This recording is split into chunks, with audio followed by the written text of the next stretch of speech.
మాజీ రాష్ట్రపతి ప్రణబ్ ముఖర్జీ కొద్దిసేపటి క్రితమే ఆర్మీ ఆసుపత్రిలో కన్నుమూయటం జరిగింది. ఇక మరింత సమాచారం లైవ్ లో నరేష్ అందిస్తారు. నరేష్, చెప్పండి, ప్రణబ్ ముఖర్జీ రాజకీయ జీవితం నుంచి అసలు రాజకీయ నేతలు నేర్చుకోవాల్సిందేంటి? ఆయన ఆరోగ్య పరిస్థితికి సంబంధించి ఉదయం అంటే 2 రోజులుగా మనకి వార్తలు వస్తూ ఉన్నా కూడా సడన్ గా ఉదయమే ఎందుకు అంత సీరియస్ అవ్వటం జరిగింది? అంటే వయసు ప్రభావమా, మరి ఇంకేదన్నా కారణం అనుకోవచ్చా? మహాలక్ష్మి, భారతదేశ రాజకీయ క్రూరుడు ప్రణబ్ ముఖర్జీ కన్నుమూశారు. ఆయన 2012 నుంచి 17 వరకు భారత రాష్ట్రపతిగా తన సేవలు అందించారు. ఆ తర్వాత అతనికి భారతదేశంలో అత్యున్నత అవార్డు, గౌరవం భారతరత్న అవార్డు కూడా ఆయనకు దక్కింది. ప్రణబ్ ముఖర్జీ ఒక రాజకీయవేత్త కాదు, ఆయన రాజనీతిజ్ఞుడు. అంటే రాజకీయవేత్త అంటే వచ్చే ఎన్నికల కోసం ఆలోచిస్తాడు, కానీ ప్రణబ్ ముఖర్జీ మాత్రం వచ్చే తరాల కోసం అంటే నెక్స్ట్ జనరేషన్స్ కోసం నిత్యం పరితపించేవాడు. కాబట్టి ఆయన రాజకీయవేత్త కాదు, రాజనీతిజ్ఞుడు. ప్రతి సందర్భంలో భారతదేశం క్లిష్ట పరిస్థితుల్లో ఉన్న సందర్భంగా ప్రభుత్వము సంక్లిష్ట పరిస్థితులు ఎదుర్కొంటున్న క్రమంలో ఎప్పుడూ ఆయన వెనకడుగు వేయలేదు.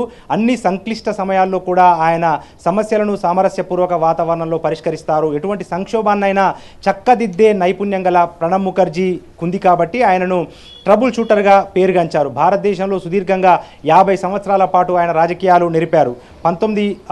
ఇప్పటికీ ఆయన వయసు 84 సంవత్సరాలు. అయితే ఆగస్టు 13న ఆయన ఆరోగ్యపరమైన సమస్యలతో ఆర్మీ ఆసుపత్రిలో చేరారు. అదే సందర్భంగా అతనికి కరోనా కూడా సోకింది. ఆ నేపథ్యంలోనే ఆగస్టు 13న తానే స్వయంగా ట్విట్టర్లో కూడా నాకు కరోనా సోకింది, నన్ను కలిసిన వారు వెంటనే ఐసోలేషన్కు వెళ్ళండి, పరీక్షలు నిర్వహించుకోండి అని చెప్పి కూడా ప్రణబ్ ముఖర్జీ విజ్ఞప్తి చేశాడు. ఆ తర్వాత రోజుకి ఆయన దాదాపు 15 రోజుల నుంచి కూడా ఆర్మీ ఆసుపత్రిలో ఆయన అత్యున్నత వైద్య చికిత్స అందిస్తున్న క్రమంలో కూడా రోజుకి ఆయన ఆరోగ్యం క్షీణిస్తూ వస్తుంది. తాజాగా కొద్దిసేపటి క్రితమే ఆయన ప్రాణాలు కోల్పోయినట్టు, ఆయన తుది శ్వాస విడిచినట్లు ఆయన కొడుకు అభిజిత్ ముఖర్జీ ట్విట్టర్ వేదికన భారతదేశానికి తన సంతాపాన్ని ప్రకటించారు. నిజంగా ప్రణబ్ ముఖర్జీని భారతదేశం ఈరోజు కోల్పోయిందంటే భారతదేశానికి చెందిన రాజకీయ ఆత్మ వంటి వాడు ప్రణబ్ ముఖర్జీ. దాదాపు 50 సంవత్సరాల పాటు భారతదేశ రాజకీయాలను దగ్గరగా చూసిన వ్యక్తి. ఎన్నో సంక్షోభాలను తనదైన రీతిలో పరిష్కరించే నైపుణ్యము ప్రణబ్ ముఖర్జీ సొంతము. దాదాపు 50 సంవత్సరాల పాటు రాజకీయాల్లో ప్రణబ్ ముఖర్జీ ఉన్నా కూడా ఆయన బద్ధ వ్యతిరేకులు, బద్ధ శత్రువులు కూడా ఆయనను ప్రణబ్దాగా పిలుచుకుంటారు. ప్రణబ్దా అంటే పెద్దన్న రీతిలో యూపీఏ ప్రభుత్వం అధికారంలో ఉన్నప్పుడు కానీ, ఆ తర్వాత వచ్చిన ఎన్డీఏ ప్రభుత్వం అధికారంలో వచ్చినప్పుడు కానీ ఆయన ప్రభుత్వానికి సలహా సూచనలు ఇచ్చేవారు.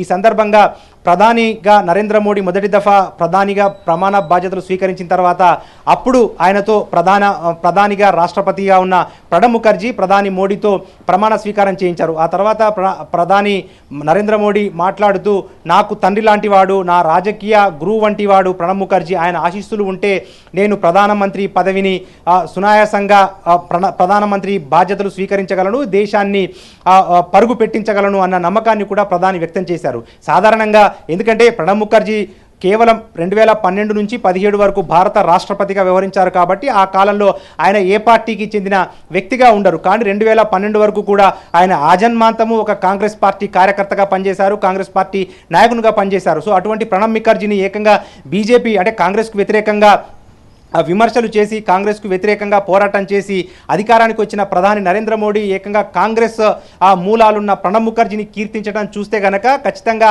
ప్రణబ్ ముఖర్జీ టాలెంట్ ఎంతో, ప్రణబ్ ముఖర్జీ ఘనత ఎంతో, ఆయన చిత్రత ఎంతో మనం అర్థం చేసుకోవచ్చు. అదే సందర్భంగా ప్రణబ్ ముఖర్జీ భారతదేశంలో తన రాజకీయ జీవితంలో 50 సంవత్సరాల పాటు భారతదేశానికి సేవలు చేశారు. భారత రాజకీయాల్లో ఆయన తనదైన ముద్ర వేసుకున్నారు. ఆయన చేయని పదవి లేదు.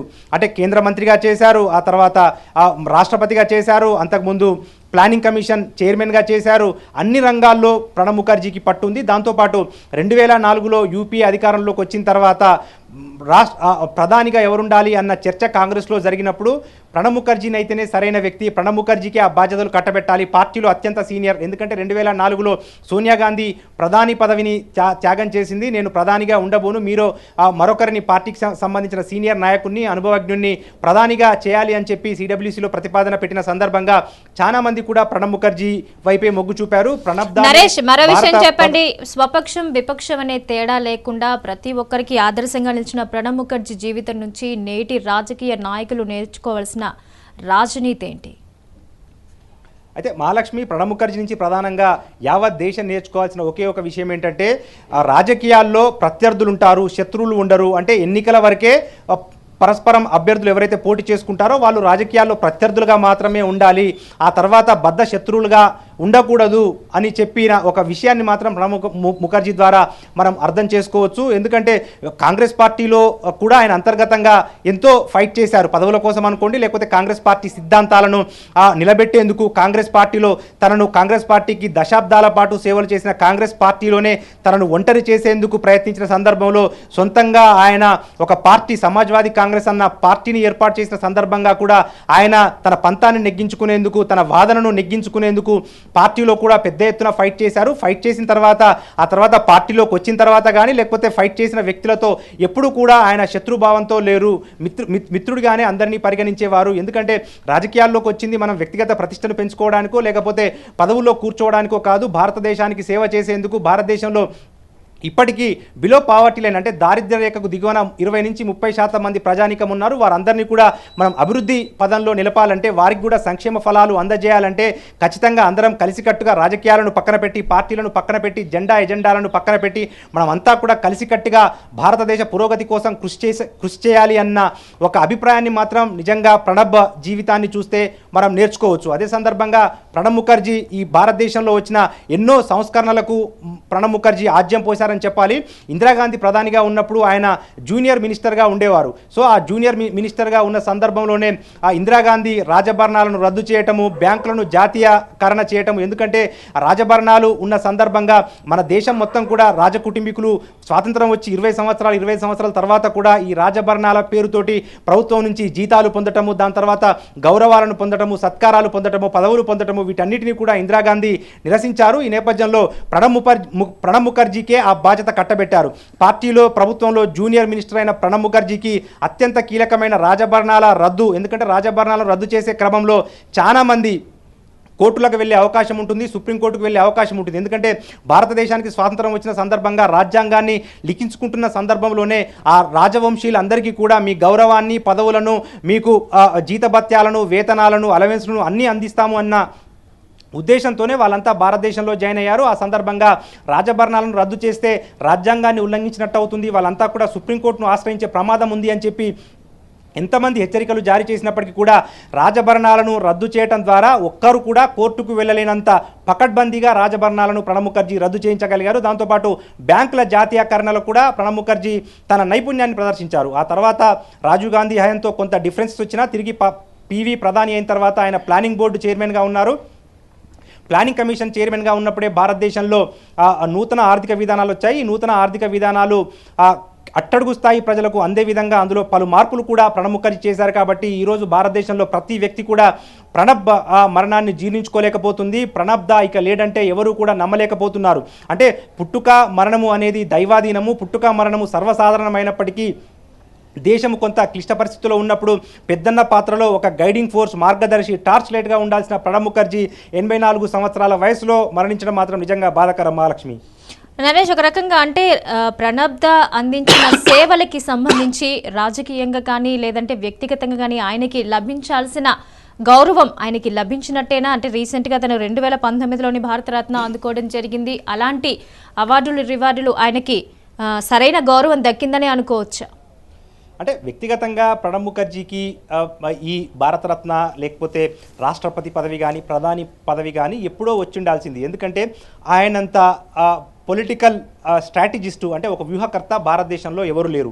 కాంగ్రెస్ పార్టీ 2008లో అప్పుడు 2004 నుంచి 2008 వరకు వామపక్షాలు కాంగ్రెస్ అంటే యూపీఏ ప్రభుత్వానికి సరైన సంఖ్యాబలం లేని కారణంగా వామపక్షాలు మద్దతుతో బయట నుంచి వామపక్షాలు మద్దతిస్తున్న క్రమంలోనే యూపీఏ ప్రభుత్వం పరిపాలన సాగిస్తున్న క్రమంలో అమెరికాతో చేసుకున్న న్యూక్లియర్ ఒప్పందాన్ని నిరసిస్తూ వామపక్షాలు ప్రభుత్వానికి నో కాన్ఫిడెన్స్ మోషన్ ప్రవేశపెట్టాయి. అంటే ప్రభుత్వం మద్దతును ఉపసంహరించుకొని బల నిరూపణ చేసుకోవాల్సిందిగా ప్రభుత్వాన్ని విజ్ఞప్తి చేసిన సందర్భంగా అసలు ఆ రోజు ప్రభుత్వం ఉంటుందా ఊడుతుందా తెలియదు. ఎందుకంటే 60 మంది సభ్యులున్న వామపక్షాలు కనుక మద్దతు ఉపసంహరించుకుంటే సంఖ్యాబలం లేక మెజారిటీ ఫిగర్ లేకపోవడం వల్ల యూపీఏ ప్రభుత్వం ఆనాడు కుప్పకూలేది. కానీ విదేశాంగ మంత్రిగా ఉన్న ఆ రోజు విదేశాంగ మంత్రిగా ప్రణబ్ ముఖర్జీ ఉన్నారు.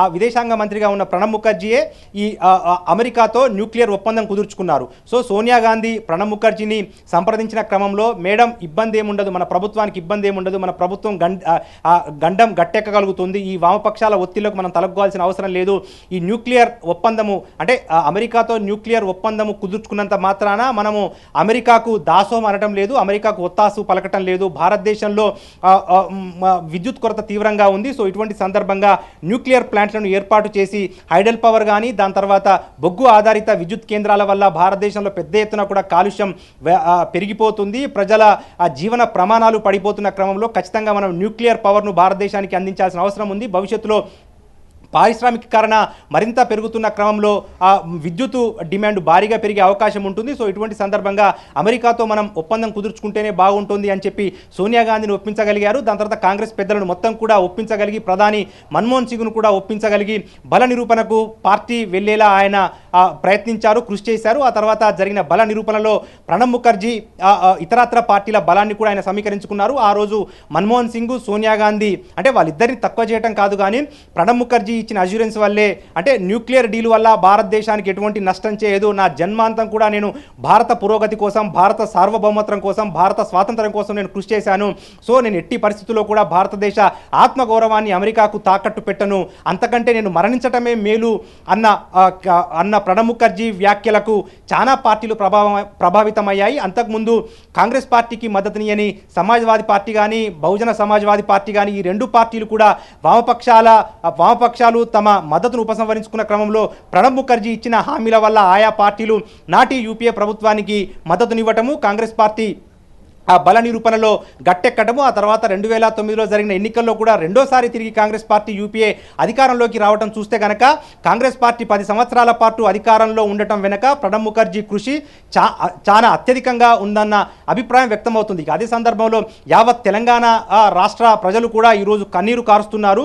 ప్రణబ్ ముఖర్జీ కృషి వల్లే తెలంగాణ ప్రత్యేక రాష్ట్ర ఆకాంక్ష ఫలించింది అని చెప్పి కూడా సీఎం కేసీఆర్ ఎన్నోసార్లు స్పష్టం చేశారు. ఎందుకంటే 2004లో యూపీఏ అధికారంలోకి వచ్చిన తర్వాత టీఆర్ఎస్ మద్దతిచ్చిన సందర్భంగా అప్పటి ప్రణబ్ ముఖర్జీనే కామన్ మినిమం ప్రోగ్రామ్ అంటే ఉమ్మడి ప్రణాళిక ప్రభుత్వం 2004లో అధికారంలోకి రావాలంటే అన్ని వివిధ రాజకీయ పార్టీలు అన్ని కూడా కాంగ్రెస్కు మద్దతిస్తున్న క్రమంలో ఆయా పార్టీలో కొన్ని ప్రత్యేక డిమాండ్లు ఉండేటివి.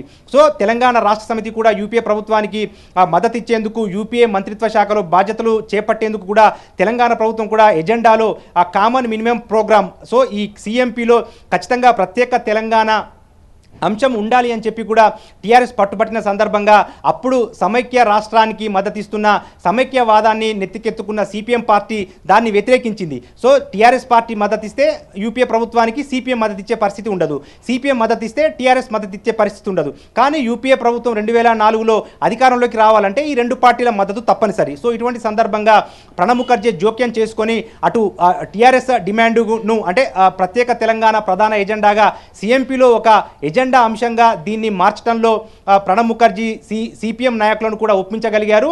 ఇది కేవలము ఎజెండాలో అంశం పెడుతున్నాము, దీనికి సంబంధించి లార్జర్ డిబేట్ జరగాలి, ఈ సిఎంపీలో పెట్టినంత మాత్రాన ప్రత్యేక తెలంగాణ రాష్ట్రం ఏర్పాటు కాదు, దీని మీద పార్లమెంటు బయట లోపల భాగస్వామ్య పక్షాలతో కులంకుశంగా చర్చలు జరగాలి, ఆ చర్చలు జరిగిన తర్వాత మెజారిటీ అభిప్రాయం ప్రకారమే మేము నడుచుకుంటాము అని చెప్పడం ద్వారా అటు పరస్పర విరుద్ధంగా వ్యవహరించిన సిపిఎంను టీఆర్ఎస్ను ఒప్పించగలిగారు. దాని తర్వాత సిఎంపీలో ప్రత్యేక తెలంగాణ అంశాన్ని పెట్టించగలిగారు. ఆ తర్వాత కేంద్ర ప్రభుత్వం నేతృత్వంలో ఏర్పడ్డ ప్రత్యేక తెలంగాణ కమిటీకి కూడా ప్రణబ్ ముఖర్జీ నేతృత్వం వహించారు. ఎటువంటి ఇబ్బందులు లేకుండా అంటే తెలంగాణ ప్రజలేమో తెలంగాణ ప్రత్యేక రాష్ట్రం కావాలని కోరుతున్నారు, ఆంధ్ర ప్రాంత ప్రజలు కానీ లేకపోతే నేతలు కానీ సమైక్యాంధ్ర కొనసాగాలని కోరుతున్న నేపథ్యంలో ఆ రెండు వర్గాలను కూడా కాంగ్రెస్ పార్టీలోనే పరస్పరం రాజీనామాలు చేస్తాము అన్న బెదిరింపులు జరుగుతున్న సందర్భంగా ప్రణబ్ ముఖర్జీ కనీసం 2-3 సంవత్సరాల పాటు ఆ రెండు వర్గాలను అంటే సమైక్యవాదులను ప్రత్యేక రాష్ట్రవాదులను వీళ్ళిద్దరిని కూడా ఒకే తాటి మీదకి తీసుకొచ్చి అంటే సమస్యల ద్వారానే చర్చల ద్వారానే సామరస్యపూర్వక వాతావరణంలో మనం సమస్యలు పరిష్కరించుకోవాలి, అందులో భాగంగానే మనమంతా కూడా చర్చల ద్వారా ఒక ఫలప్రదమైన చర్చలు జరగాలి అన్న ఉద్దేశంతో ప్రణబ్ ముఖర్జీ ఈ తెలంగాణ కమిటీకి చైర్పర్సన్గా వ్యవహరించారు. సో ఆ తెలంగాణ ఈరోజు కళ సాకారం కావడానికి ప్రణబ్ ముఖర్జీ కృషి చాలా ఉంది. అదే సందర్భంగా ఒక తెలంగాణ విషయమే కాదు, ప్రభుత్వంలో ఏదైనా అంశాల మీద భాగస్వామ్య పక్షాల మధ్య అంటే యూపీఏలో ఉన్న ఎన్సీపీ కానీ సిపిఎం కానీ సిపిఐ కానీ దాని తర్వాత డిఎంకే కానీ నేషనల్ కాన్ఫరెన్స్ కానీ రామ్ విలాస్ పాస్వాన్ నేతృత్వంలోని లోక్ జనశక్తి పార్టీ కానీ లేకపోతే లాలూ ప్రసాద్ నేతృత్వంలోని ఆర్జేడీ పార్టీ కానీ ఇవన్నీ ఈ భాగస్వామ్య పక్షాల మధ్య ఏదైనా అభిప్రాయ భేదాలు వచ్చి అవి విభేదాలుగా మారకుండా యూపీఏ కూటమి చీలకుండా ఉండేందుకు ప్రణబ్ ముఖర్జీ నేతృత్వంలో గ్రూప్ ఆఫ్ మినిస్టర్స్ అంటే మంత్రివర్గ ఉపసంఘాలు ఆ రోజు నియమించారు. సో ఈ అత్యధిక మంత్రివర్గ ఉపసంఘాలకు కూడా ప్రణబ్ ముఖర్జీ నేతృత్వం వహించారు. ఆయన దాదాపు ఒక పడుకునే సమయం మినహా మిగిలిన సమయం మొత్తం కూడా ఈ విధాన రూపకల్పనలో ఆ యూపీఏ భాగస్వామ్య పక్షాల మధ్య ఉన్న అభిప్రాయ భేదాల తొలగించే అంశంలో దాని తర్వాత ఏదైనా విధానాన్ని రూపొందించుకునేందుకు అంటే ఏకపక్షంగా విధానాలు రూపొందిస్తే ప్రజలు స్వాగతించరు కాబట్టి ప్రజల అభిప్రాయాలను కూడా పరిగణలోకి తీసుకోవాలి అని చెప్పి ఎన్నో కొత్త విధానాలు వచ్చినప్పుడు ఆ విధానాల రూపకల్పన సందర్భంగా ఆయనే స్వయంగా ప్రజల అభిప్రాయాలు దాని తర్వాత భాగస్వామ్య పక్షాల అభిప్రాయాలు కూడా సేకరించడం ద్వారా ఆ ప్రణబ్ ముఖర్జీ భారతదేశంలో అందరినీ ఒప్పించగలిగారు. సో అటువంటి నైపుణ్యము రాజకీయ చతురత ఉన్న ఒక రాజనీతిజ్ఞుణ్ణి ఈరోజు భారతదేశం కోల్పోవటం మాత్రం నిజంగా బాధాకరం అని మనం చెప్పాలి. మహాలక్ష్మి, నరేష్, ఒక రకంగా ప్రణబ్ ముఖర్జీ అందించిన సేవల పరంపరలో ఎన్నో రకాల మంత్రి పదవుల్ని కూడా ఆయన అనుసరించడం జరిగింది. ఈ నేపథ్యంలో 2009 నుంచి 12 మధ్యలో చేసిన ఫైనాన్స్ మినిస్ట్రీకి సంబంధించి ఆ సమయంలో విపక్షాలని కూడా ఎలా ఒప్పించగలిగారు, ఆయన రాజకీయ చతురత ఎలా చూపించారు? అంటే నిజంగా ప్రణబ్ ముఖర్జీ మొదటి నుంచి కూడా ఒక రాజనీతిజ్ఞునిగానే ఆలోచించేవారు. ఆయన మొదట కాంగ్రెస్ పార్టీ బీర్బల్ జిల్లాలో ఆయన జన్మించారు. బీర్బన్ నుంచి ఆయన బోస్టన్ వరకు అంటే బీర్బన్ జిల్లా తన సొంత గ్రామం నుంచి ప్రపంచ వేదికల మీద భారతదేశ ప్రజలనే కాదు భారతదేశ రాజకీయ పక్షాలనే కాదు ప్రపంచ దేశాల్లో కూడా అగ్రరాజ్యాలను కూడా ఒప్పించే నైపుణ్యము ప్రణబ్ ముఖర్జీ సొంతము. ఆ నేపథ్యంలోనే ఆయన రక్షణ శాఖ మంత్రిగా పనిచేశారు, దాని తర్వాత హోంశాఖ మంత్రిగా పనిచేశారు, ఆ తర్వాత ఫైనాన్స్ శాఖ ఆర్థిక శాఖ మంత్రిగా కూడా పనిచేశారు. ఏ శాఖలో పనిచేసినా కూడా తనదైన రీతిలో ఆయన పూర్తిగా గ్రౌండ్ వర్క్ చేసి వచ్చేవారు. హోంవర్క్ చేసిన తర్వాతనే కొత్త పథకాలు సభలో ప్రవేశపెట్టేవారు. ప్రణబ్ ముఖర్జీ ఏదైనా సభలో సమావేశంలో చర్చ ఏదైనా కొత్త పథకాన్ని తీసుకొస్తున్న సందర్భంగా కొత్త విధానాన్ని రూపొందిస్తున్న సందర్భంగా ఒకవేళ విపక్షాలు అడ్డుకుంటే కనుక సంఖ్యాబలం రీత్యా ప్రస్తుతం తెలంగాణలో కానీ ఆంధ్రలో కానీ కేంద్రంలో కానీ విపక్షాలు అడ్డుకున్నా కూడా గందరగోళం మధ్యనే కొన్ని బిల్లులకు చట్టరూపంగా దాలుస్తున్నాయి, చట్టాలుగా మలుస్తున్నారు. కానీ ప్రణబ్ ముఖర్జీ సంఖ్యాబలం ఉన్నప్పటికీ కూడా విపక్షాలను విశ్వాసంలోకి మనం తీసుకోవాలి. అప్పుడే భారతదేశంలో ప్రజాస్వామ్యం పరిడవిల్లుతుంది, ప్రజాస్వామ్యం పటిష్టమవుతుంది, ప్రజాస్వామ్యం బలవంతమవుతుంది. కాబట్టి ఖచ్చితంగా గందరగోళం నడుమ కాకుండా స్పీకర్కు విజ్ఞప్తి చేసి సభను వాయిదా వేయించిన తర్వాత విపక్ష సభ్యులను కన్విన్స్ చేసి మనము పార్లమెంటు వేదికగా చర్చ జరుపుదాము. పార్లమెంట్ అంటే కోట్లాది ప్రజలు తమ ప్రతినిధులుగా ఎంపీలను గెలిపించుకొని పార్లమెంటుకు పంపిస్తారు కాబట్టి ఆ ఎంపీల అభిప్రాయాలను మనం సేకరించాలి, లేకపోతే ప్రజాస్వామ్యానికి విలువే లేదు అన్న ఉద్దేశంతో ప్రతి బిల్లు మీద ముసాయిదా మీద కులంకుశంగా చర్చించిన తర్వాత ఎటువంటి భేషజాలకు పోకుండా ఒకవేళ విపక్షాలు మంచి సలహాలు సూచనలు చేస్తే వాటిని కూడా ఆ ముసాయిదాలో సవరణలుగా ప్రణబ్ ముఖర్జీ ప్రవేశపెట్టేవారు. వాళ్ళ సలహాలు సూచనలు కూడా ప్రణబ్ ముఖర్జీ స్వీకరించేవారు. సో ఇటువంటి నేపథ్యంలోనే 2004 నుంచి 2014 వరకు పార్లమెంట్లో తెలంగాణ అంశం మినహా ఒక సహృద్భావ వాతావరణం నెలకొని ఉంది. తెలంగాణ అంశము చర్చకొచ్చిన సందర్భంగా ఒకవైపు తెలంగాణ ఎంపీలు మరొక వైపు ఆంధ్ర ఎంపీలు పరస్పరం గలాటా చేసుకున్న సందర్భాలను మనం చూసాం తప్పించి ఇక మిగిలిన అన్ని అంశాల్లో కూడా పరస్పరం అధికార పక్షము విపక్షము ఈ రెండు కూడా మేధోబంధనం జరిపి కులంకుశంగా చర్చలు జరిపిన తర్వాతనే ఆ బిల్లులు చట్టరూపం దాల్చేవి. సో ఆ దిశలో ప్రణబ్ ముఖర్జీ అత్యంత కీలక పాత్ర పోషించారు. ఇది ప్రభుత్వ పరంగానే కాదు, కాంగ్రెస్ పార్టీని నిలబెట్టడానికి కూడా ప్రణబ్ ముఖర్జీ చాలా కృషి చేశారు. ఒకసారి ఇందిరాగాంధీతో ఆ ప్రణబ్ ముఖర్జీకి తీవ్రస్థాయిలో విభేదాలు పొడసూపిన సందర్భంగా ప్రణబ్ ముఖర్జీ నుంచి ఒక మాట తీసుకున్నారు. ఎట్టి పరిస్థితుల్లో నువ్వు ఇందిరాగాంధీని వదలకూడదు, ఇందిరాగాంధీ అంటేనే భారతదేశము, భారత ఆత్మ ఇందిరాగాంధీలో ఉంది, భారతదేశం కోసము ఎన్నో ప్రగతిశీల విధానాలను ఇందిరాగాంధీ తీసుకొస్తున్న సందర్భంగా ఎట్టి పరిస్థితుల్లో నువ్వు ఇందిరాగాంధీకి బాసటగా నిలవాల్సిందే, ఆమెకు చేయూతని అందించాల్సిందే, ఎట్టి పరిస్థితుల్లో కూడా నువ్వు ఇందిరాగాంధీని వీడటానికి వీలు లేదు అన్న ఒక మాటను ప్రణబ్ ముఖర్జీ తన తండ్రికి హామీగా ఇచ్చారు. సో ఈ నేపథ్యంలో నా తండ్రికి ఇచ్చిన చిట్ట చివరి కోరిక ప్రకారము నా జన్మాంతం కూడా ఇందిరాగాంధీ విధానాలకు నేను కట్టుబడి ఉంటాను. ఇందిరాగాంధీ భారతదేశంలో ప్రస్తుతం క్లిష్ట పరిస్థితుల్లో ఉన్న సందర్భంగా ఇందిరా లాంటి నేతను బలోపేతం చేయాల్సిన అవసరం ఉంది అన్న ఉద్దేశంతో ఎన్ని విమర్శలు ఎదుర్కొన్నా కూడా, అంటే ఎమర్జెన్సీ తీసుకొచ్చిన సందర్భంగా చాలామంది సీనియర్ నేతలు మొత్తం కూడా పార్టీకి దూరం అయిపోయారు. విపక్షాలు మొత్తం కూడా రాళ్ళేస్తున్న క్రమంలో ప్రణబ్ ముఖర్జీ మాత్రం ఖచ్చితంగా ఇందిరాగాంధీ అంటిపెట్టుకునే ఉన్నారు.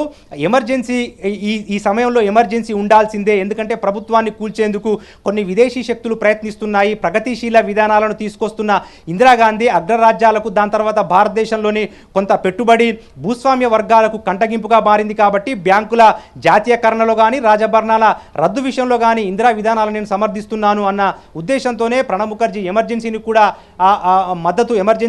మద్దతు ఇచ్చి కొంత అపకీర్తిని మూటగట్టు కూడా తండ్రికి ఇచ్చిన మాటకు జవదాటకుండా ఇందిరాగాంధీకి చేయూతనిచ్చాడు. ఇందిరా విధానాలకు బలోపేతం చేసే విధంగా ఆయన కృషి చేశారు. ఏది ఏమైనప్పటికీ అట్లాంటి సీనియర్ నేత, ఒక ధృవతార, భారతదేశం ఆణిముత్యముగా పరిగణిస్తున్న ప్రణబ్ ముఖర్జీని నిజంగా మనం కోల్పోవడం మాత్రం యావత్ భారత సమాజానికి అత్యంత దిగ్భ్రాంతికరమైన వార్త, ఒక బాధాకరమైన అంశంగా కూడా మనం పరిగణించాల్సి వస్తుంది. మహాలక్ష్మి. రైట్.